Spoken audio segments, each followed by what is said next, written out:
राजकीय पुढारी आपलेच राजकीय पुढारी सगळे आपलेच मित्र, क्रिमिनल आपले ठाण्यातलेच हार्डकोर क्रिमिनल, मोक्का लागलेले, टाळा लागलेले, हे आता बिल्डर झालेत.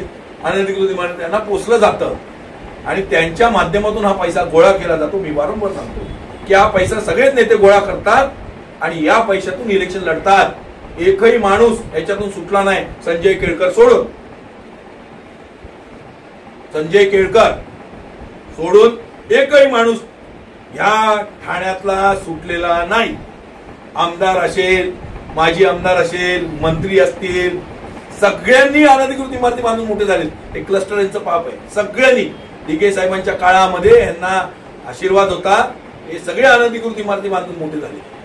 पूर्ण सगळे एकाची बॅलन्स शीट सुरुवातीची सुरू केली तर भुर्जी पाव, चायनीज, चहावाला, काय कुठे कंपनीत कामाला, हमाल बिमाल, नथिंग, सगळे अनधिकृत, जेवढं अनधिकृत बांधकाम आहेत हे सगळे म्हाडाच्या जमिनी, महसूल खात्याच्या जमिनी, हे जेवढे नेते आहेत काही ठराविक सोडले तर मिलिंद पाटणकरांसारखे वगैरे ठराविक, हे खरे नोकरदार एल&टी मिलिंटी मध्ये काम करतात, हे सगळे फक्त आम्ही इथे बसलोय, कोणी इन्व्हॉल्ड नाही, मी स्वतः इन्व्हॉल्ड नाही.